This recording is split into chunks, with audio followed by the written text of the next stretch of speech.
what is your name, brother? Abdullah, mashallah.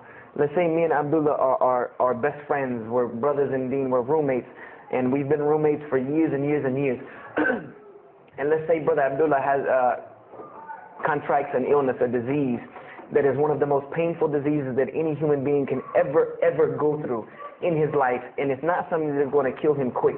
Let's say this disease is going to suffer and fester with Abdullah and make him not be able to eat, sleep, nothing. He's just miserable all the time. When I come home in the evening, he's rolling around on the floor in pain.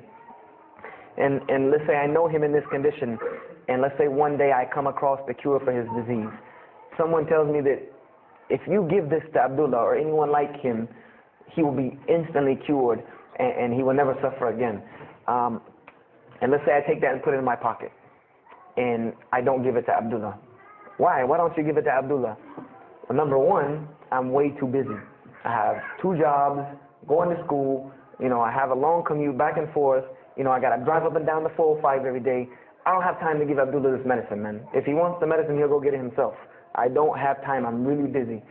Number 2, I'm not a doctor. I should not be prescribing Abdullah medicine, and I'm not knowledgeable in medicine. If he wants help, he should go see a doctor. I'm not a doctor. Number 3, Abdullah's, please forgive me, but Abdullah's kind of stubborn. He doesn't really listen very well. He's kind of set in his ways. So even if I tell him this medicine is good for him and it'll cure him, he probably wouldn't even take it anyway. So why waste my time? Do any of these excuses sound familiar? And let's say I don't give this medicine to Abdullah and he dies.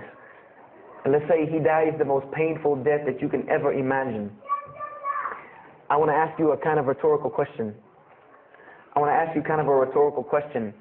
Do you think on the Day of Judgment that Allah is going to call me and Abdullah up and ask him about this incident between me and him because I've oppressed him? I have oppressed him. I've allowed him to suffer knowing that I could ease his suffering. I'm sure Allah is going to ask us about this. But the beauty about Islam is that if Abdullah was a good Muslim, bore this disease patiently and died, he dies as a shaheed, inshaAllah. And on the Day of Judgment, this is how beautiful Islam is. He could very well come before and Allah ask us about this, and brother Abdullah say, you know what? Allah has forgiven him, so you forgive him. This is the beauty of our religion. And Allah will forgive me. But the disease I want to tell you about is the disease that every single non-Muslim walks around with every single day, and they don't even know it. It has no real physical symptoms, and that's the disease of shirk, the disease of being jahl, being ignorant about Allah subhanahu wa ta'ala. Allah gives them life, and they worship someone else. Allah feeds them, and they thank someone else. He created them and fashioned them in the womb of their mother and knows them better than they know themselves. And they have no idea who He is. They don't even know who He is. If that doesn't pain your heart to see a person in this condition, then for sure the hearts have become hardened. Because when I see non-Muslims, especially when I sit in places like airports, I see this disease. I see it on them. I see them walking around with it. And there's so many of them passing me, I think to myself, there's no way I could talk to all of them. There's nothing I can do. And this disease is something that not only is not going to show up as a physical symptom and is going to leave them ignorant about Allah subhanahu wa ta'ala, but when the day they die, they will die the most physically painful death that anyone can ever suffer. The Rasulullah said that when the angel of death comes to the disbeliever, it doesn't come kindly.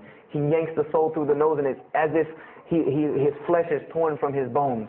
It's as if they take Brother Abdullah and turn him upside down and stuff him in a human paper shredder. This is the death that is waiting for those who do not know Allah subhanahu wa ta'ala. And you know the unfortunate thing? That while you've been sitting here listening to me, thousands of people have died. Thousands of people have lost their life not knowing Allah while I'm talking to you right now. People in this city have lost their life, and there's nothing we can do about them. They're gone. It's too late for them. We can't save them even if we want to. And that's a deplorable, sad fact that we can't save them. But there are many who we can save. And that all that takes is us taking this light of Islam we have and showing it to the world. There's a statement in the Bible, and I finish with this. Whether Jesus alayhi salam said this or not, doesn't matter, because this statement is one of the most profound statements that has been somewhat of a focus for me in my mission of da'wah. It is said that no one would bring a candle into his home and then place a bucket on top of it, because then no one would benefit from the light. No, if someone would bring a candle to their home, they would set it on the table in the middle of the room so that everyone could benefit from this light. And unfortunately, the Muslims of this generation, we are a bunch of candles with buckets on top of it. No one can see our light. No one can see the beauty of Islam. And believe me, if you don't see it, believe me, take it from someone who was once standing on the outside looking through the window at that light. It is one of the most beautiful things you can ever lay your eyes on. It is a treasure to be found of treasures. And everyone else can see this, and they will see this if we show it to them. If we allow Islam to be Islam. If we start becoming Muslims, meaning that the best form of da'wah that you can do to this world is very, very simple. It's not complex. It doesn't take a 10-hour workshop, even though some of the details do. But if you want to know the way, the best way to do da'wah is for Muslims to be Muslims. That's it. Study our history. Study the history of Islam. Why was the world conquered by Islam? Not through military campaigns and wars, but through Muslims being Muslims. The most populated Muslim country, Indonesia, was because of Muslims being Muslims. A few Muslims deciding to get up off their behinds and go to another country and live their life as Muslims, not shaving off their deen to be pleasing to those people, but being Muslims. And when the people asked them and inquired, what is it about you backwards Arabs that we've heard all these crazy things about? Now you come out of the desert with pristine moral and character, and you have better ethics and morals than we do. What is it that happened to you people? And their answer was, La ilaha illallah, Muhammad Rasulullah. That we believe in Allah and He has sent us a man named Muhammad, and we emulate his lifestyle. That's why we're like this. This is what conquered the world for Islam. This is what conquered people's hearts for Islam, was the truth and the beauty of it and its simplicity of its message. This is what brought me, and this is what the world needs. With all of this foolishness going on in the world, this is what it needs, the simplicity of Islam, whether they want to hear it or not. They know it in the bottom of their heart. When you show them the truth, even if they turn away from it, they know it's the right thing. They know it's the truth. And on the Day of Judgment, you can stand before Allah subhanahu wa ta'ala, having washed your hands and saying that I did my job. And I finished just one more thing. I finished with this.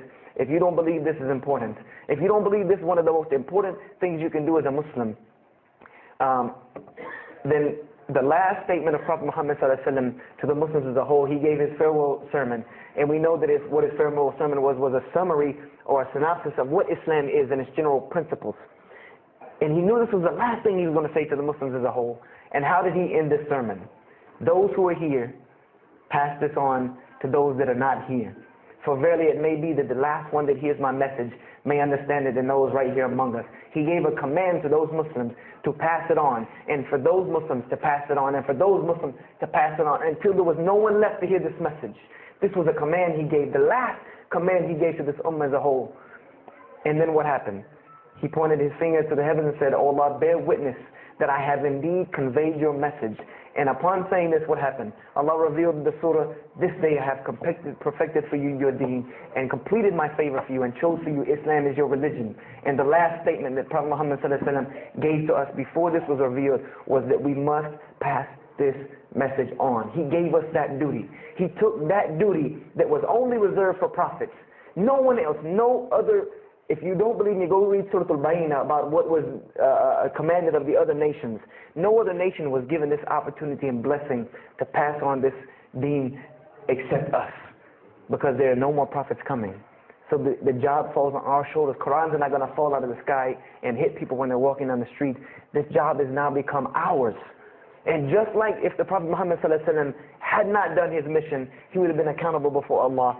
If we do not do our job of spreading this message of Islam, we will stand before Allah on the Day of Judgment. Don't be the person standing before Allah on the Day of Judgment and your neighbor that you've known, your co-worker that you've known 10, 15, 20 years come and find you and tell you, you knew this day was coming. You knew this day was coming and what was going to happen to me, and you did not say anything to me. And those people will complain to Allah about us. They will complain to Allah about us, because we have the truth right amongst them and we're not giving it to them. We need to stop hiding it in our masjids, in our homes, in our hearts, and we need to give it to the people. It's beautiful, trust me. Just hand it to them. Just hand it to them. I promise you they'll take it, because it's something that is so pure and pristine. And now forgive me for probably going over my time, and if we have time, I want to leave some time for questions and answers. I will be outside to take any questions and answers.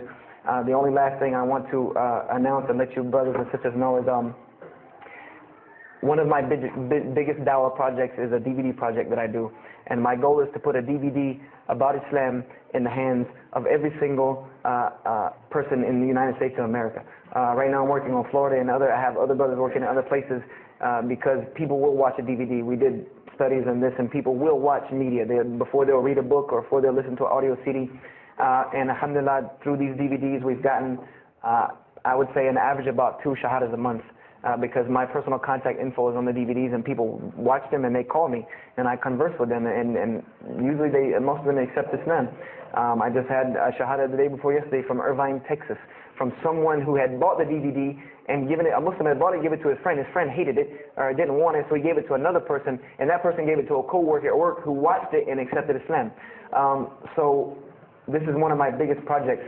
And the way this project works is I make 100 DVDs, and I brought 2 of them with me today, and I'm going to explain what they are. The way this project works is I make 100 DVDs, and 75 of them go out to different dawah arenas.